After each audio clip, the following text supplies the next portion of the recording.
استخارہ کہتے ہیں خیر طلب کرنے کو.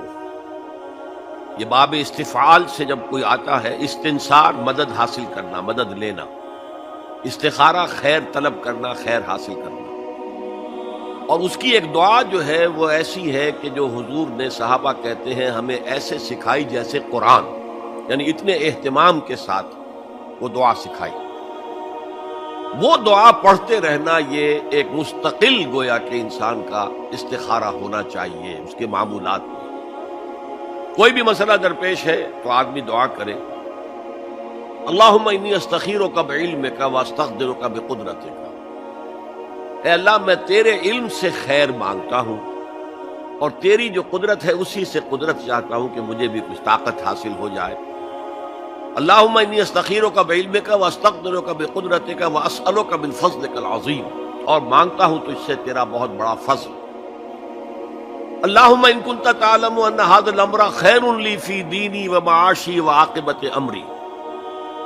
اے اللہ، تیرے علم میں اگر یہ کام جو میں کرنے چلا ہوں یا یہ رشتہ جو ہم کو تجویز کر رہے ہیں، اگر تیرے علم میں یہ ہے کہ یہ ہمارے لیے دین اور دنیا اور آخرت کے اعتبار سے بہتر ہے، فقدر ہو لی، تو وہ ہمارے لیے، اس کو ہمارے لیے آسان کر دے، میسر کر دے.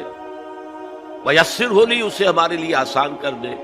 ثم بارک لی فی، اور پھر اس میں ہمیں برکتیں عطا فرما.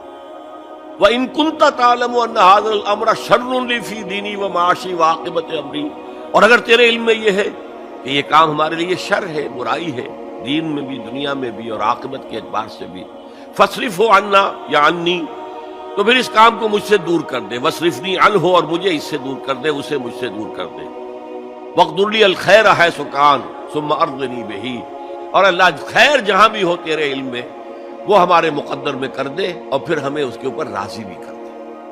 تو یہ استخارہ تو بہت ہی عمدہ بات ہے، اور یہ تو ہمیں اکثر معاملے میں کرنا چاہیے. البتہ وہ استخارہ نکالنا، یہ فلاں سے استخارہ نکال رہے ہیں، فعال نکال رہے ہیں، پھر استخارے میں یہ سمجھنا کہ پھر یہ دعا مانگ کر 2 نفل پڑھ کے سو جاؤ تو خواب میں ضرور کوئی اشارہ ملے گا، ان چیزوں کا کوئی ثبوت نہیں ہے میرے علم کی حد تک، احادیث میں یا سنت میں. بہرحال اگر اللہ تعالیٰ اشارہ کر دے کوئی خواب کے اندر تو بھی کوئی بعید بات تو نہیں ہے، لیکن یہ کہ اصل میں دعا استخارہ جو ہے بس وہ ہے اصل استخارہ، اور وہ بہت عمدہ چیز ہے، اور وہ ایمان کے عین مطابق ہے کہ اللہ ہم نہیں جانتے، تو جانتا ہے. ہم شارٹ سائٹڈ ہیں، ہمیں یہ چیز اچھی لگ رہی ہے، ہمیں پتہ نہیں شاید اس کے پیچھے کوئی بری چیز چلی آ رہی ہے. قرآن نے کہا ہے فَعَسَىٰ أَن تَكْرَهُوا شَيْئًا وَهُوَ خَيْرٌ لَكُمْ وَعَسَىٰ أَن تُحِبُّوا شَيْئًا وَهُوَ شَرٌّ لَكُمْ وَاللَّهُ يَعْلَمُ وَأَنتُمْ لَا تَعْلَمُونَ. ہو سکتا ہے تم کسی چیز کو برا سمجھو حالانکہ اسی میں تمہارا خیر ہو، اور ہو سکتا ہے تم کسی چیز سے محبت کرو حالانکہ اس میں تمہارے لیے شر ہو. اللہ جانتا ہے، تم نہیں جانتے.